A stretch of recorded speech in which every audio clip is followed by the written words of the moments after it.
set for the air? Yes. I think we're good.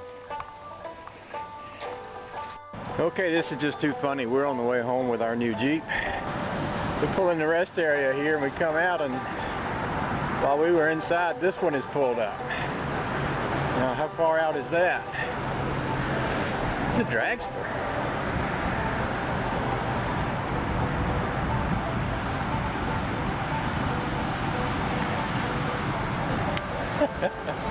Oh, that's just wild.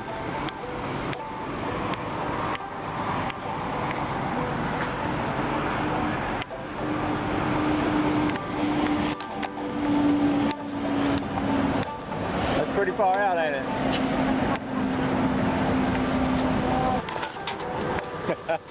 That's great. Check it out. You want a motor like that in your Jeep? Pretty sweet. Alrighty, I got my muffler done. So let's go take another look at this Jeep. I haven't actually had a chance to look it over yet.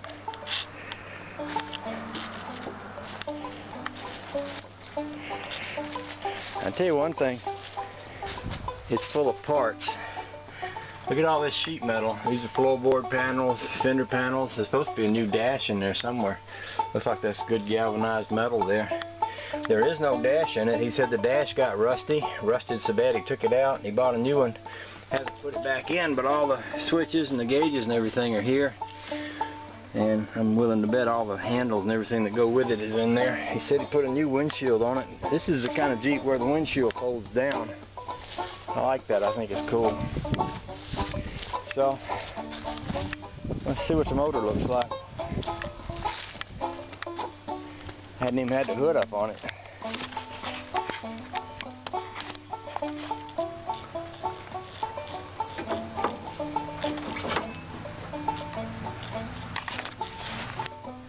Huh.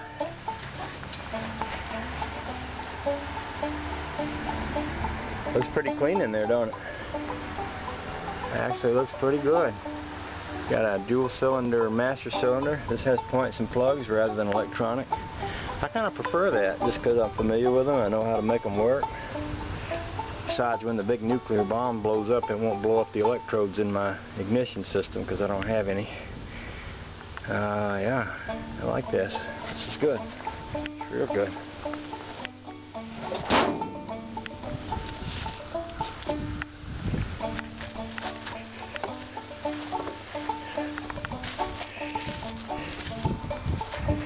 I don't even know what all I'm going to find in there.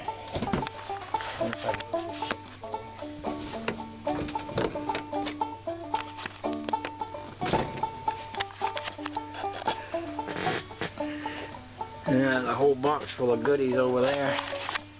I can see a rust hole right back here, so maybe that's part of what all these panels are for. Oh, there is a back seat in here. Somebody asked me if I had a back seat. My old one didn't, but this one does. And I'm not sure what that glass fits. I know I've got a extra top over there. It's probably the glass for that top. I need to unload all this stuff, but I also need to have a place to put it. There's a nice big rust hole. So I got some rust work to do. No doubt about it. And I got a lot of panels and stuff to work with. I suppose that's the dash, do you? Probably goes up under the dash. Well, before I start pulling all this stuff out, I need to figure out where I'm going to put it. I don't really have a place to store all this at yet. So I think I'm just going to leave it all in here for now until I figure out what to do with it.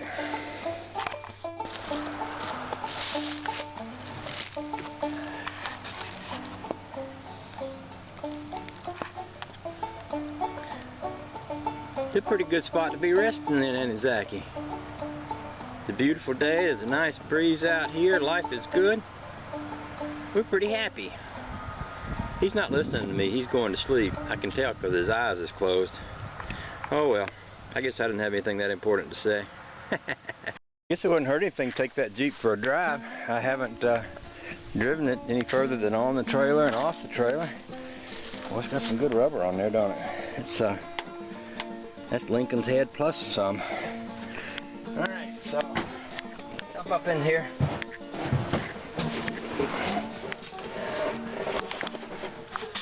don't have a real good place to sit y'all, so I'm just going to sit y'all right there. See how this works. It works. Emergency brakes work. Now if I can move this seat forward, seems like it's stuck. Oh well.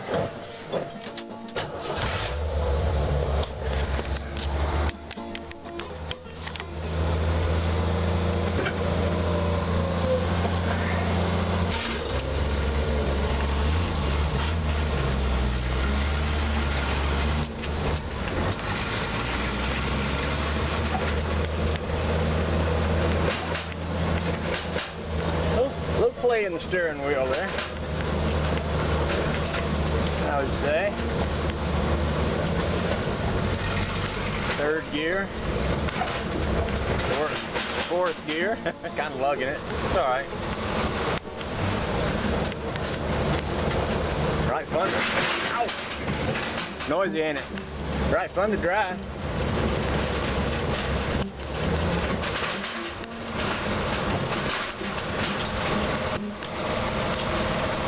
Idling wicked fast. Wouldn't take much to fix that, I'm sure.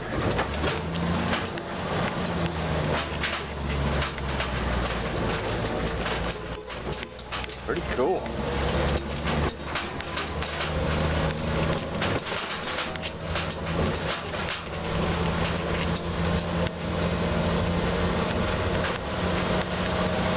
Yeah, with that much play in the steering, I'd probably want to look at all the front end parts and pieces, see if my tie rod ends and such are good. Could be in the steering box. Sometimes you can adjust them.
If I could do this and lay under it at the same time, I could see where that play is in the steering. And I have to get somebody to help me with that.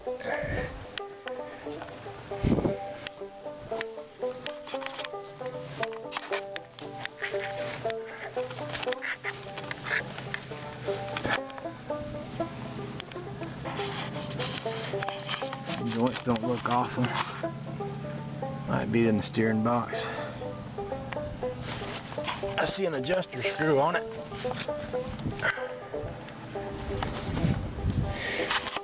Right here. I believe that's the adjuster screw on the steering box right there. This thing has a joint in it, but I didn't get the feeling. No.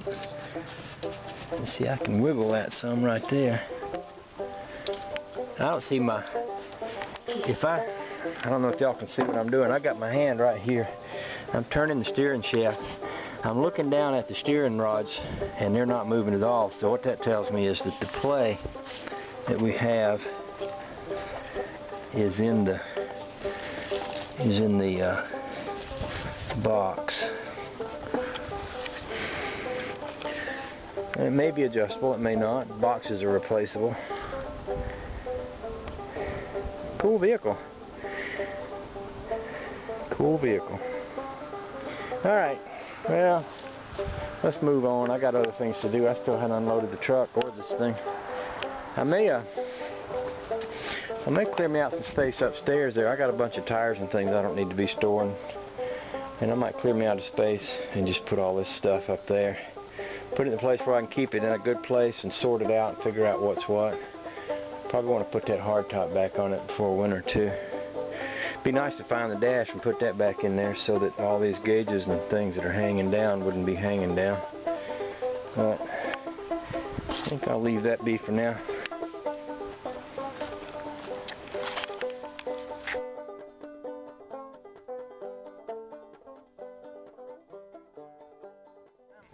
Well, maybe I could get that Jeep unloaded a little bit. And the first thing I ought to do is get the plow off of it.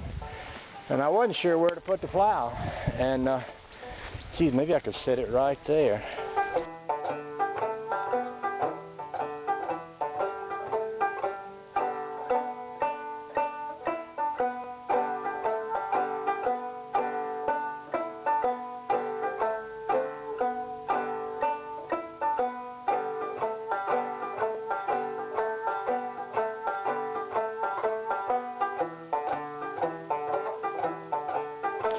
Alright, y'all might believe me when I tell you that I have never disconnected a snowplow before.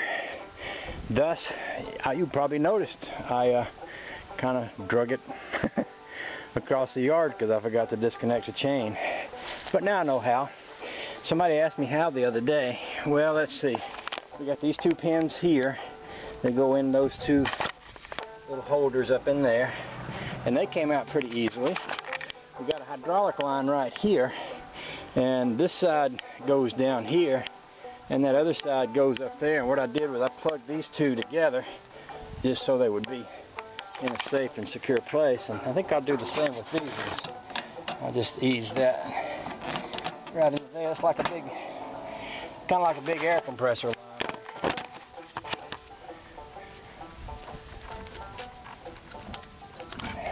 There. So I got my snowplow off. It's not as heavy as I thought. You know, I reached down and lifted this end up thinking, oh yeah, you could adjust that to where you wanted it so you could get it on the Jeep. So with that said, I think I'm gonna drive around back and just pull all this crap out of it.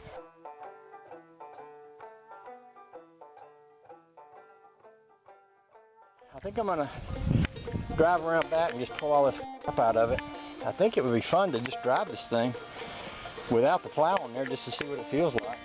And probably fun to see what I've got in there. So there's a upstairs storage room up there. I think I'm just going to drive around to the steps and just unload all this at the foot of the steps, and then later on I'll climb them stairs a whole bunch of times in order to unload all this stuff. So let's see how that goes.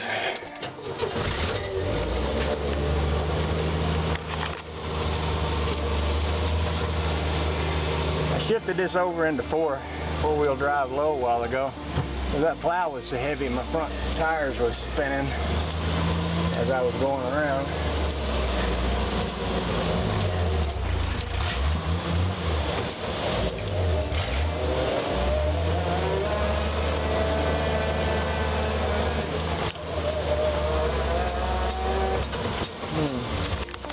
I can move my truck out of the way and I can pull it right up in there.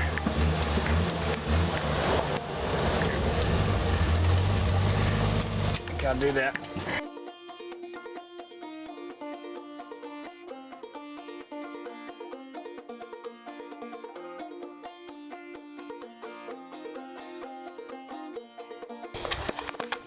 Did I mention it was a little bit on the warmish side today? I bet my boy, he's probably about having a heat stroke. Him being from down south, he ain't used to riding around without air conditioning. He's probably just about suffering down there. Bless his little heart. Alright, so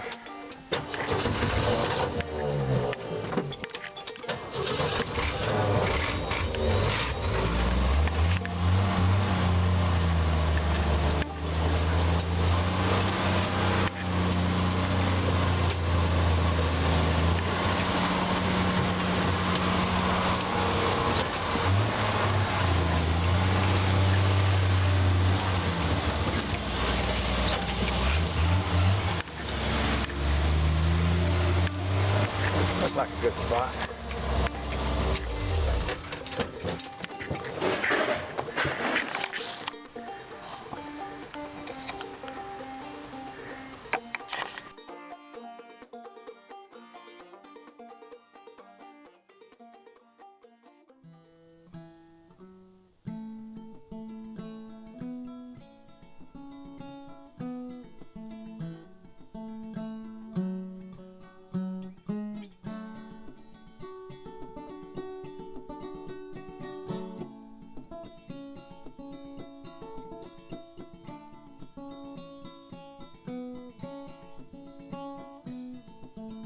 Okay, I idled her down and she ran rough as a cob, so they probably idled her up because she wouldn't idle.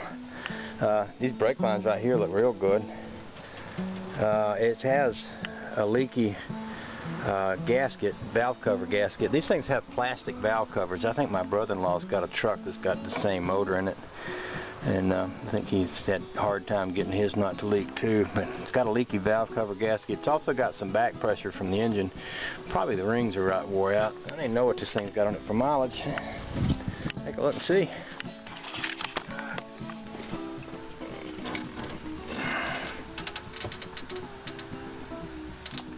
Well, 140,000. It's a lot of miles on a little 6-cylinder motor. Let's go under it. See what it looks like.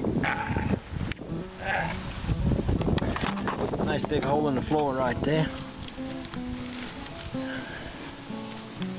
I want to see brake lines. I don't see a real wet undercarriage for something that's leaking. That's kind of good. I think we got brake lines right here, and they don't look bad.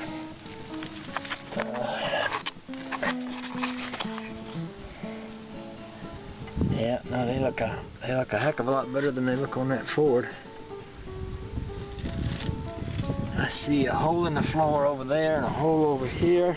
Pretty much generally got a lot of holes in the floor here.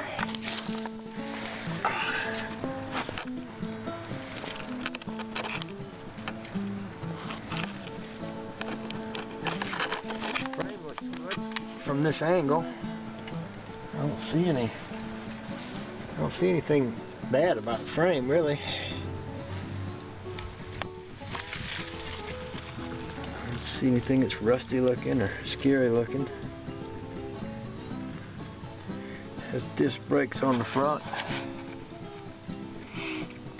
I bet this is the same disc brake setup. Well, it's a 4-wheel drive. I started to say I bet it's the same as the Rambler, but it might be similar where it's 4-wheel drive. It might be different too. Emergency brake cable line looks good.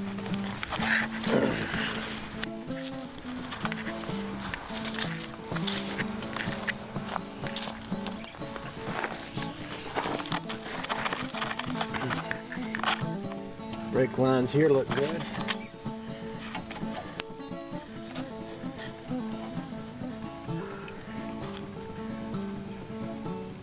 It's a cool little project. It's going to be kind of fun. I expect we're going to have a lot of fun with it. Alrighty, but it ain't going to take over. I got some other things that needs to be done. First thing is I need to build a bigger garage. And then Trish's car, Cinderella, needs a little attention. And of course we got that Ford. That's going to need some attention. So I don't want to get too distracted with this, but it's kind of nice to have. I think I might go ahead and register it because it'd be nice to have a tag on there. If that plow works, I'll probably be driving it this winter. I guess I'll go ahead and do this because my curiosity is getting the better of me. Somebody told me the other day to crawl under here and poke around the back of the frame, behind the tires, and in front of the springs.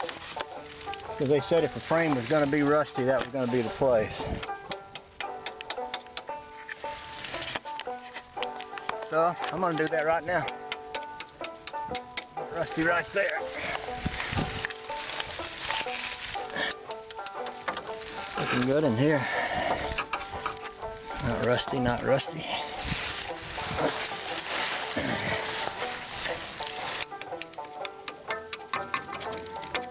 See ya. place right above that pipe where the undercoat kind of burned off, but it ain't rusted.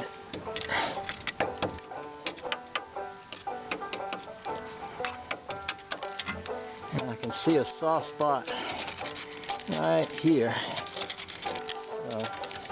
The spring hanger's right here, so yeah, there's a little soft spot right there that could be, should be addressed, but it ain't awful. I was looking at a guy's Jeep on YouTube the other day, and the frame looked like I couldn't imagine what was holding it together, but he was out driving it and jumping over things with it and climbing things and doing all kind of stuff with it, and it was hanging together. So I guess I can probably drive this around the yard without worrying about that coming loose. But that looks like a fairly easy fix right there. If you took that spring hanger off and ground that down, put a piece of metal right there and put it right back on there, I believe you'd be fine. The exhaust pipe looks pretty decent. Well, and somebody asked me about this rear end the other day. They said, is that a Dana 44? Is that I think they call it a 30. And I don't know. They sent me a chart, but I'm not looking at the chart. But I'll shoot a picture of the rear end from this angle. And then I'll take it in the house, we'll look at the chart, and I'll get all my YouTube buddies to advise me. And we'll go from there. The brake lines don't look too scary. That's a good thing. Looks like most of the rust I see on this thing is on the body, on the tub. That's very fixable. Let's unload it and see what we get out of it.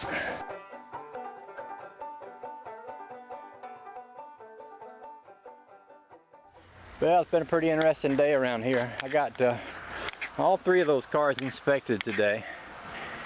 And I got the truck unloaded. I got all the Jeep stuff put away. And we're going to have a tractor coming in and doing some digging right out here soon. So I'm going to move this camper trailer. That's a 1959 Apache tent trailer. And it's got a 1 7/8 inch ball on the back. And I believe that's what this Jeep has got. So I'm just going to hook it to the Jeep and drag it around the house, and I might come back and get my other trailer and move that boat around there too, and then we'll have all this out of the way. My whole goal is to clear all this out of the way so the tractor can get in here. And I just thought it'd be really cool to move it with a Jeep because, you know, 4-wheel drive, go around the house, drive across the yard, all that fun stuff. All the things that guys like to do with Jeeps.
That gave me this Jeep, his name was Steve, and Steve had gone out and purchased a boatload of things to restore it with and then wasn't able to do it for health reasons, so he packed it all up before I got down there, so I don't even know what's inside it. So I'm just going to pull things out and probably lay them down in the grass here so I can see what I got, and then see if I can store them upstairs in the top of the shed after that.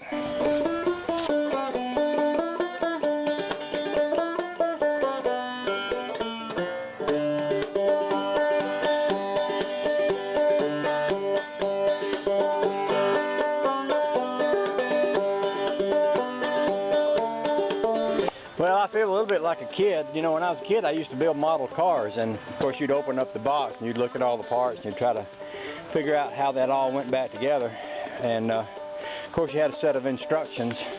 I didn't get a set of instructions with all these pieces and parts, but I suspect given enough time I can figure out where everything goes. I was interested to see there's a whole side body panel here, and it's galvanized, which I guess certainly if you put that on there you're not going to have to worry about rust. I don't know. I'll study on that some. I don't know if you can weld.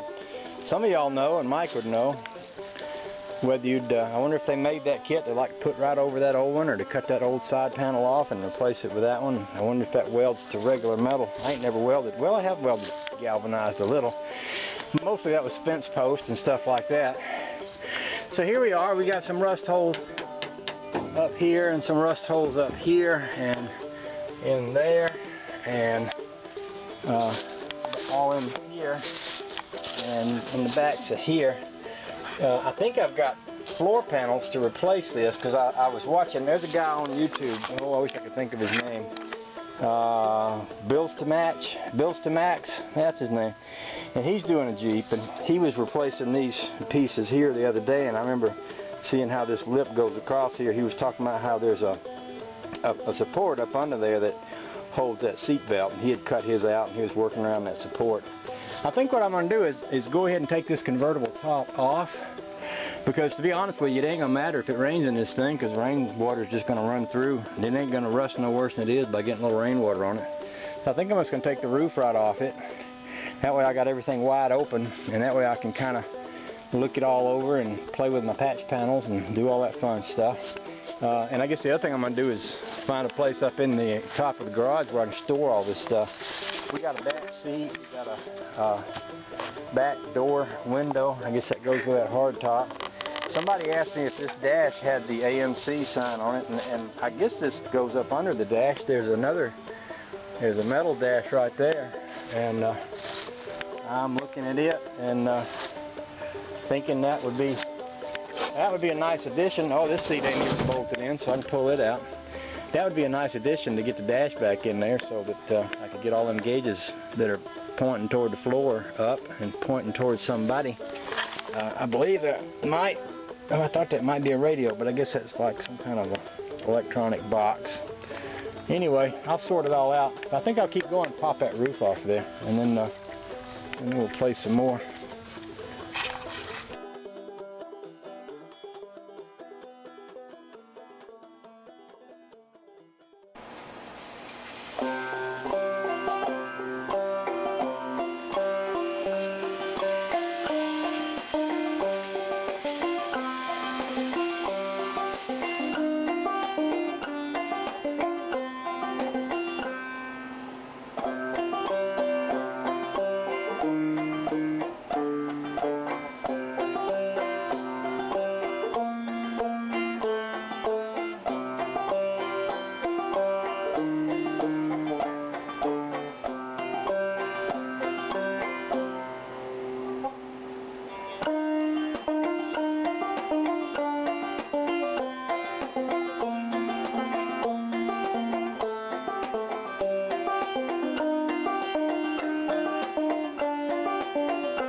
Well, I took the top off it and took it out for a ride with the windshield down. I think every kid that's my age probably grew up watching a lot of World War II war movies where guys were riding around in Jeeps with the top down and the window off, windshield down and the top off. And it's just fun. I wanted to take it out and try it. Never drove a Jeep with the windshield down before. In fact, let's see, I did have a Jeep once, but I never drove it with the top off on anything. So anyway, that's kind of fun. Now I get to look at all my pieces and parts and begin the process of figuring out what fits where. I've got a dash over there and some metal pieces here and there, and I'm going to start the process of figuring out what goes where and maybe even put some in. Wouldn't that be fun? Patch up some floorboards and stuff like that. Let's see how that goes. Kind of just occurred to me that now that I don't have all that stuff in there, it might be fun to take this for a drive. Last time I drove it, everything in there was rattling around, making a heck of a racket. So Might be fun to run her out back and just drive her a little bit without all that other rattly stuff. Let's see what I think. Okay. I want to make this seat move up though. I don't like that.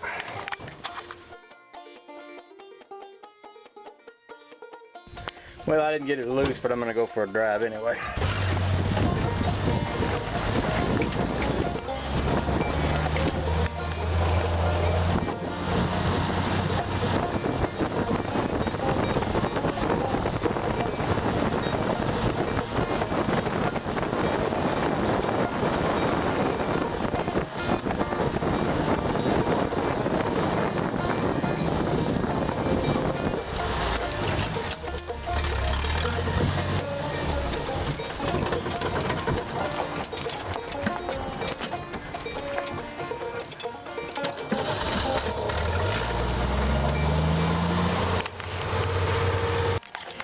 You might notice this thing goes dead every few minutes. They had it idled insanely fast at first, and I figure they did that because it doesn't idle very well when you slow it down. And I've had a lot of people talk to me about this carburetor.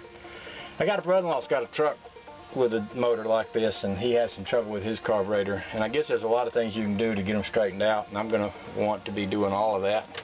Oh, with that said though, I think I'm going to put all that stuff up in the attic there, see if I can find a place to put it, and then get it all out of the way, and then think about what to do next here.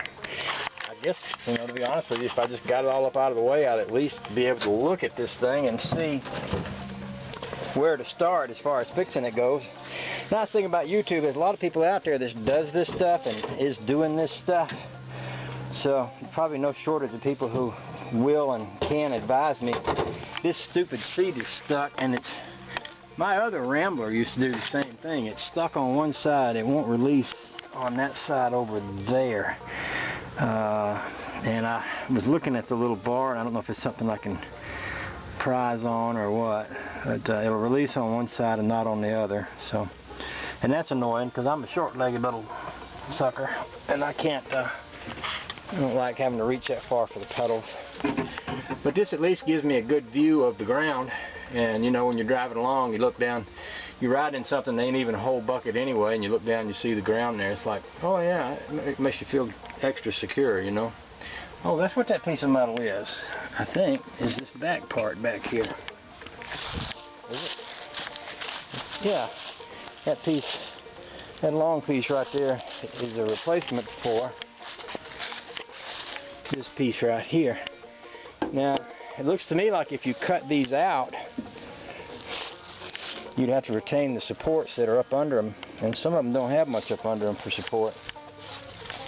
So, I don't know if it's common to slap that galvanized piece on top of that, or take that out and weld a new piece in. I don't know what people normally do with these things. I'll sort it out though, and I'm sure a lot of people will tell me what to do. Pretty cool stuff. Alrighty then, I'm gonna tote this stuff up the steps there.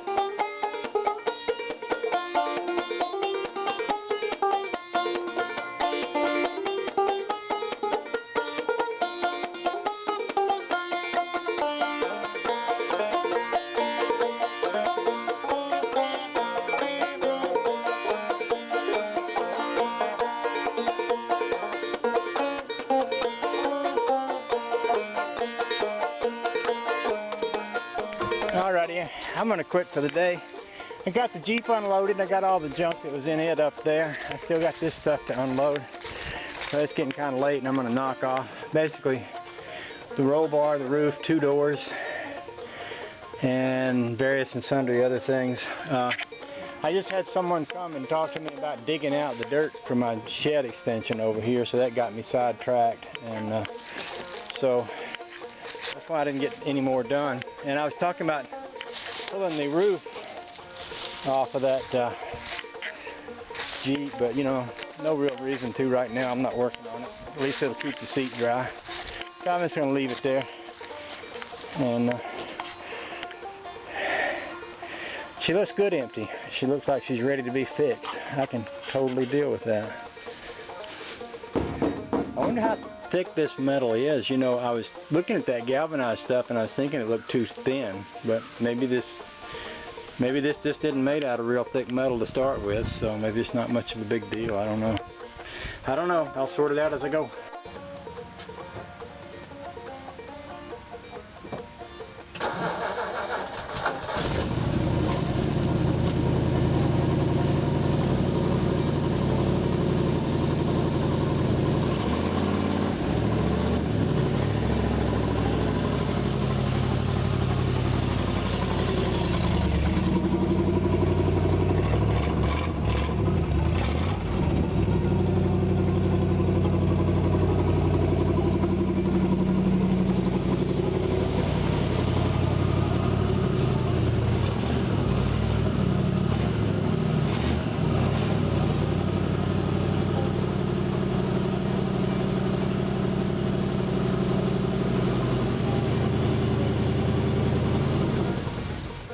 I guess I'll go ahead and pay attention to the location of that gas tank while I'm at it.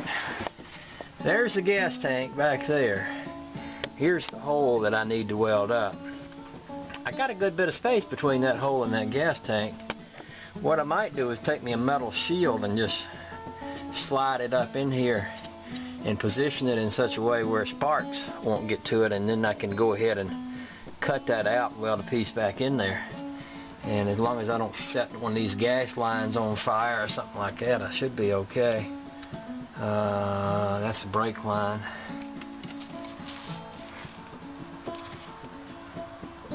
That's a brake line, and that's a vent for the rear end, so that's not a gas line. So I believe, oh yeah, see this little piece of stuff right here? I believe that probably is the gas line, which is right under what I need to cut. So, oh, that's going to give me something to consider, which I will do. I will consider it. And I will be coming up under here. A lot of this stuff you see hanging down is just old rust coat. It's not, it looks like rust, but it's just rust coat. And there's actually some good metal left in here. And I can come up under here and kind of spot weld around and reattach what's left of the metal floor to the new floor in there. I've also got to drill out, there's a couple of holes here for seat belts, and I got to drill them out. I should have cut my holes from my floor before, but I wasn't paying attention enough, so dang me. I'll have to do it the hard way, but I sure can. I've done everything all my life the hard way, and I can do more. So, with that said, it don't look too bad up under there. I see a lot of this kind of crap, which is rust coat coming off, and it makes it look worse than it is, but actually there's good metal up under there. So what I'll do is I'll brush all this off. I'm going to oil coat the bottom of this thing. I like that oil coat better than this rust coat for just this reason. If you got rust coat, it will rust up underneath it, but that oil will neutralize the rust. So anyway, that's what I'm thinking on. So let me get back to where I was. Let's start working on that bracket. We'll go from there. Okay, here's my first experience with putting in floor panels. The floor panels are not cut exact. They're cut pretty close. You need to do some trimming and hammering and banging and beating and reshaping, which I've been doing here. I haven't pulled my old rusty floor panel out, but I've been doing things like fitting this. See how this inner piece comes up inside the outer wall, and there's two little braces in there, and then there's a speedometer cable that goes down through there, and I got a turn signal switch that sits right here with a couple of bolt holes for it. And I don't think I've got this shaped around where the gas pedal goes just exactly right yet. I have got this kind of beginning to take shape back here. What I'm going to do is after I get that looking pretty close, I'm going to pull it out and cut out all the rust, and then probably grind away everything and put some primer on it, or some Pour 15 or something, and then come back in and weld this in place. So I'm going to work on it some more. I just thought I'd show you where I'm at so far. This is my first time doing this, so I'm a rank amateur. I was thinking I was going to get Mike to show me how, but he's busy and I'm busy, so I got a day off, and I thought, well, heck, I'll just get out there and get started, see how far I get, see how much of it I can figure out by myself. You know, I've done, back when I was a kid, we used to just throw a piece of anything down to the floor, put some fiberglass over it, or throw a piece of metal on the floor and shoot a few pop rivets. But I grew up in Georgia, we didn't have a lot of rust down there, so I'm not used to messing around with something with rust holes this big in it, so kind of a new experience for me. But I'm having fun with it, yes I am. Alright, I got my big hammer out. Sometimes you just need a big hammer to make things work. I hammered around where that pedal goes in there, and I was able to get the metal to fit down in there like it's supposed to. It's a pretty good fit all the way around now. I think what I'm going to do is pull it out, cut out the rust, put it back in there, and then start welding around. I'm going to grind around the edges where that's going to go through to, because I'm going to be welding this with that MIG welder, which doesn't, I can't weld through dirt and rust like I can with my with my stick welder. So I'm going to be grinding and cleaning up a lot of this crap along the way. That's the plan. Okay, I'll shoot a picture of my floor with the rust gone, and then I'm going to put my new floor pan in there and weld her in place, and should be good to go after that. Well, I'm not nearly the kind of welder that Mike is, but I am getting it done. And you know, it's funny, I probably spent more time with this MIG welder than I have since I've owned it. Just doing this right here, and it was funny, I was really feeling bad because I was doing such a horrible job. I couldn't seem to make anything stick together. I went in the house and got my glasses, came back out, and all of a sudden I found myself welding a bead and sticking stuff together, and I'm working pretty good. And I thought, well, dang, I couldn't see it. I couldn't see it because I didn't have my glasses on. I went and put my glasses on, and it went pretty good. So it was a vast improvement. Seems like the difference between this and a stick welder mostly is you can't weld dirty on a stick welder. You just burn right through paint, grit, grime, dust, rust. Doesn't make any difference. On this you have to clean it up, which takes a lot longer, and that's probably one of the reasons why Mike's so good at it. He takes his time and does it slow and does it right. And I guess that's why you have to do it. But all that said, the floor's going in there pretty good. I feel pretty good about it. So I'm not going to finish it today. I got a lot more holes to patch, but feels good getting the floor in there, and we'll do what we can do, and then we'll do some more next time we have a day off.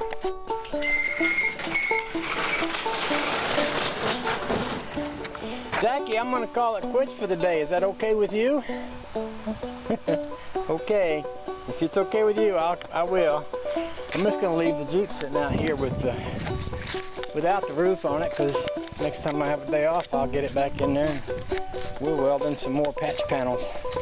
I'm not quite through welding on this one, but got it in there enough to feel good about my work so far today. And while I had this seat off, I fixed it where I could adjust it before it was froze up on one side, and I got that straightened out. So, heck, we're moving along, making progress. Life is good. Yeah, life is good. I'm a lucky man. Okay, Zachy.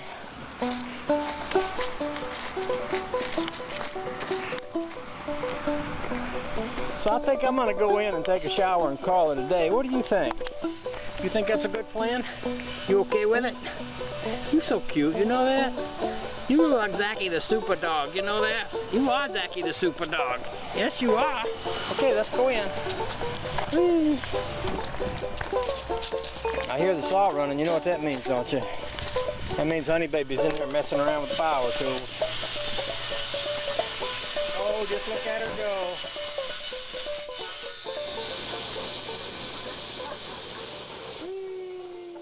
I think I'll do a little shade tree philosophy here while I'm sitting here working on the old Jeep. I've had more than one people say for $2,000 you can buy you a whole brand new body and sit on there for $1,500, whatever. And yeah, I could do that.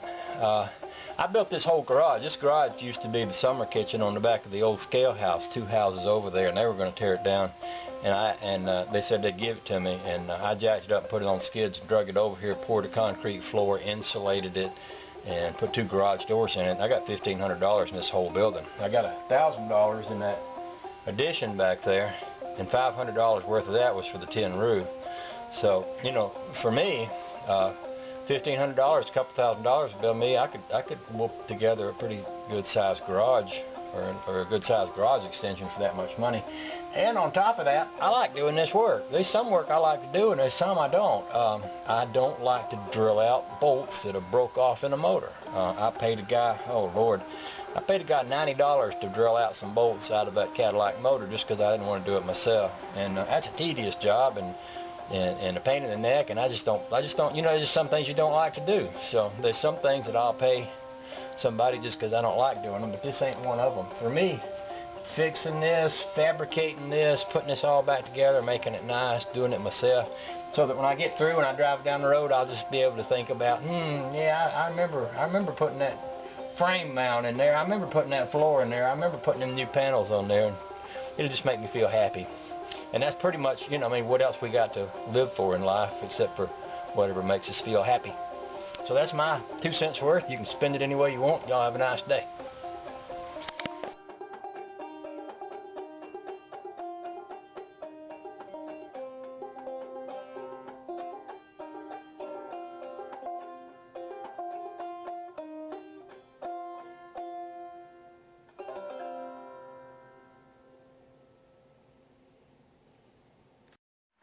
Alright, here's a question for all my YouTube friends. One of the things, I guess that before I start welding anything in place, I just want to make sure I know how everything fits. And one of the things I'm looking at is this seat belt. This seat belt hinges on the roll cage, and it looks pretty apparent to me that one side of this fits right in here. See that? There's a screw hole right here and a pin right here. Better angle. Screw hole here, pin here. There's a pin here and a bolt hole there. This goes here, I think, and this goes in this bolt hole down here. So that takes care of that side. There's another side to this belt that looks like this here. It looks like a piece of rusty floorboard, and that was obviously bolted to something.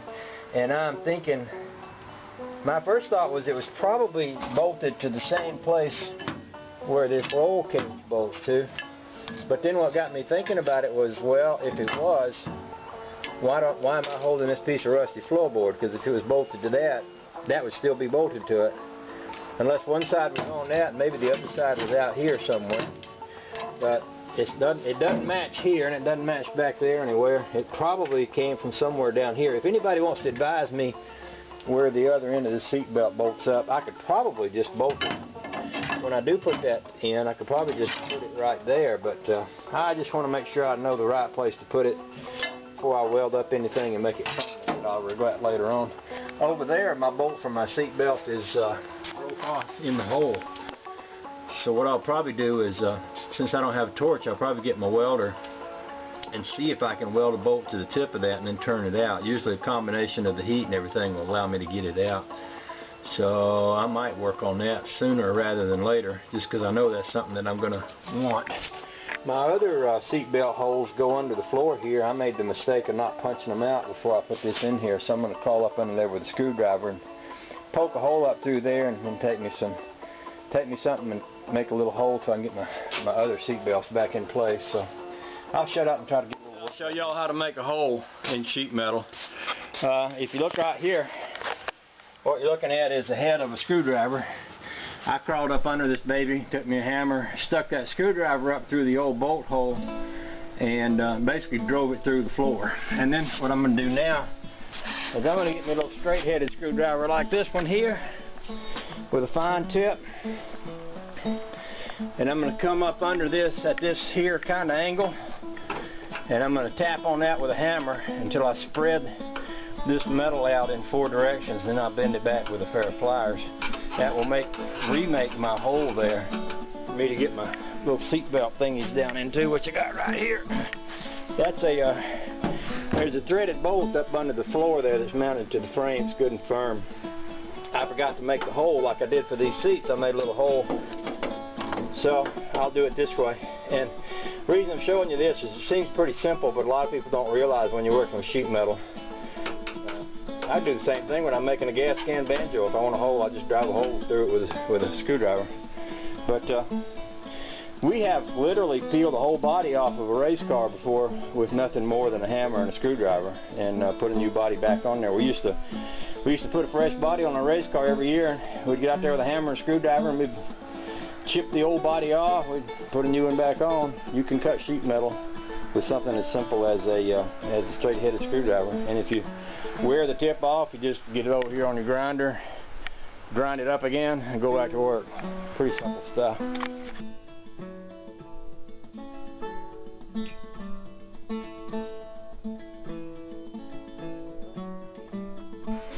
So now I've got that bolt in place, and I did just what I said. I took that screwdriver and I hackled around the edge of it there until I got it bent out of place and hammered that down flat and put that screw right back in its original hole.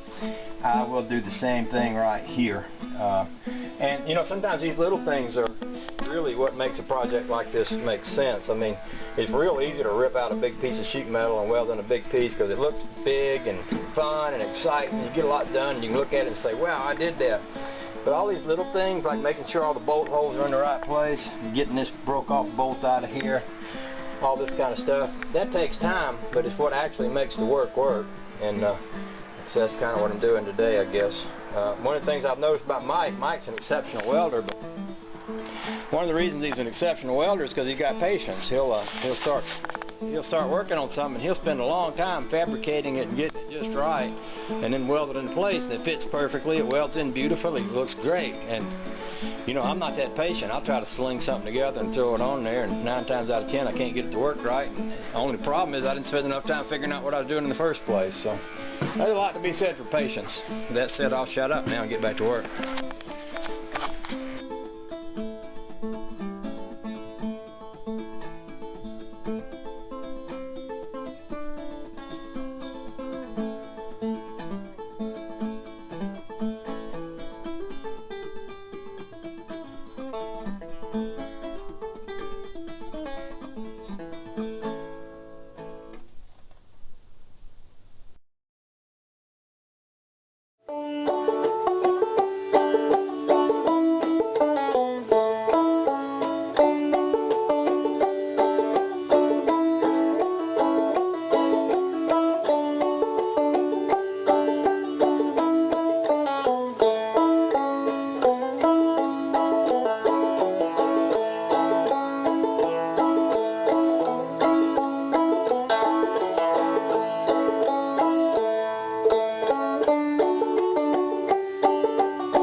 Then I set out to get that bolt loose over there. First thing I tried doing was welding a nut onto the end of it, and that didn't hold. That twisted off. So I got another bolt, and I was successful in welding a bolt to that and getting it to turn, but it stripped out inside there before it came out.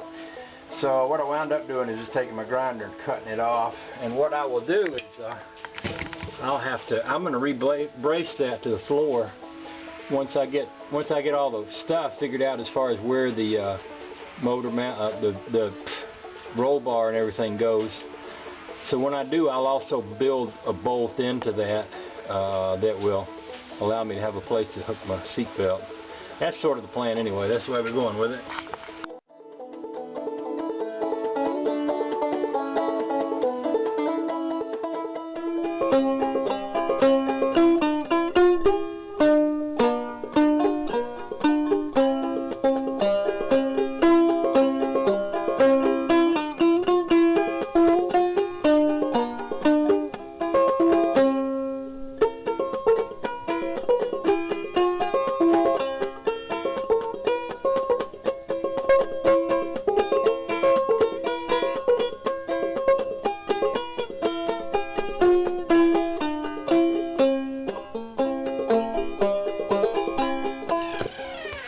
Then I about got the floor in the Jeep kind of put down and fastened loosely around the edges, and I was starting to work on, you know, attaching the floor panels to the side of the Jeep itself, and it occurred to me, now wait a minute, I'm welding this to rusty metal here, and I've got new metal to go on here.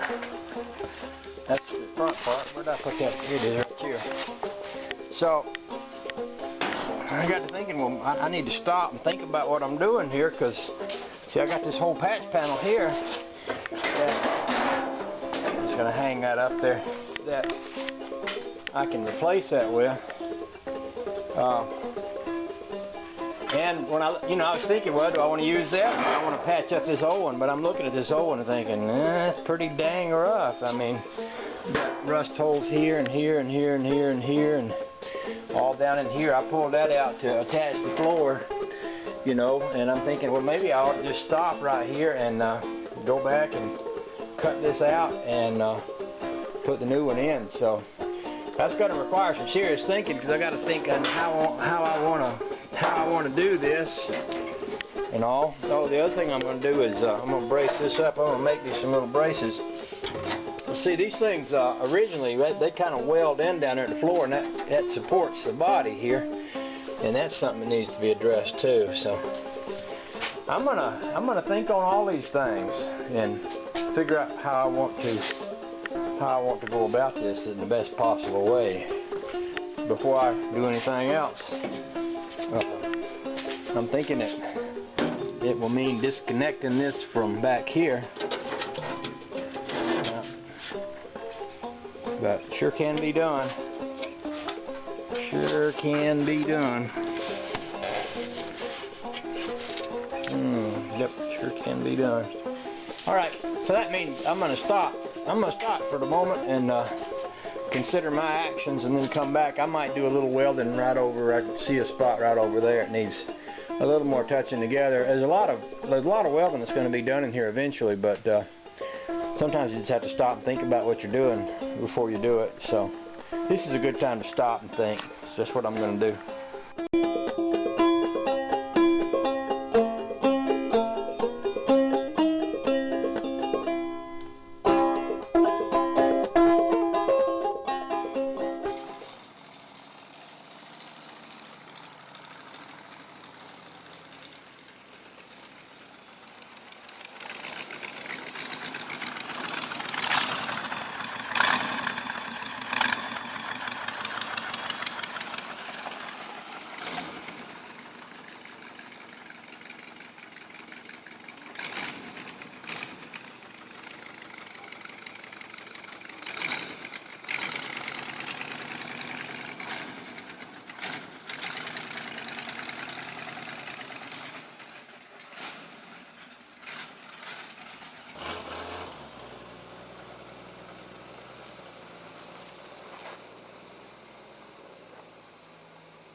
What I'm doing next, I think, is work on this Jeep some more. I got more rust repair to do, and I got to do this part. I'm getting into the part back here in this bed. You can see some light shining through the floor over there. I'm thinking I probably should at least consider taking the gas tank out, because the gas tank is right under that. The bed is not in that bad a shape overall. I'm thinking with a little grinding it would be fine, except for this part right up here. And I'm willing to bet that's probably just about the site where that roll bar would mount. In fact, I guess what I ought to do is run around there and get that roll bar and see how it does mount, because whatever I do next is going to be affected, going to be kind of maybe even dictated by where the roll bar goes and how it mounts. So I guess that's something I ought to consider before I go any further. It'd be a good excuse for a ride around the house in the Jeep anyway. Okay, I got my roll bar around here for the Jeep, and it allows me to see how it goes together and begin to understand what I'm going to have to do to make it go back in here and be right.